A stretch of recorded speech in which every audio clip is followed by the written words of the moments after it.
Ses partisans l'appelaient Baba, Papa Odinga, le tracteur. Raila Odinga est décédé à l'âge de 80 ans. Sa lutte contre la dictature du parti unique au Kenya lui a valu 2 détentions, 9 ans de prison au total, dont 6 à l'isolement. Mais son militantisme est récompensé par l'introduction en 91 du multipartisme. C'est en 97, sous la bannière du Parti national pour le développement, qu'il se présente pour la première fois à la présidence. Sans succès, il réessayera encore et encore, 5 fois en tout, en rejetant à chaque fois les résultats officiels. Nous exigeons donc que les élections présidentielles soient répétées dans les 21 jours afin de donner aux Kenyans une chance d'élire un président de leur choix.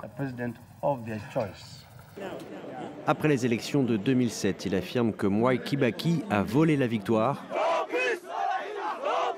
S'ensuit la plus grande crise de l'histoire du Kenya, bilan 1200 morts et environ 600 000 déplacés. Il devient Premier ministre 1 an plus tard et en 2010, il fait adopter une nouvelle constitution. Le pouvoir est décentralisé, les droits fondamentaux renforcés, les mandats présidentiels limités, les pouvoirs séparés. Je tiens à dire que vous, peuple kényan, avez instauré cette constitution.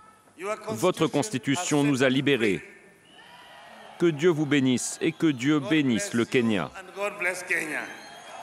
Après sa dernière défaite en 2022, il rejoint le président William Ruto au sein d'un gouvernement dit d'ouverture qui voit plusieurs de ses alliés nommés à des postes clés. En 2025, il échoue à prendre la tête de la Commission de l'Union africaine. Il laisse le souvenir d'un infatigable défenseur des libertés publiques et des droits humains, un homme qui aura profondément réformé son pays sans jamais avoir accédé à la magistrature suprême.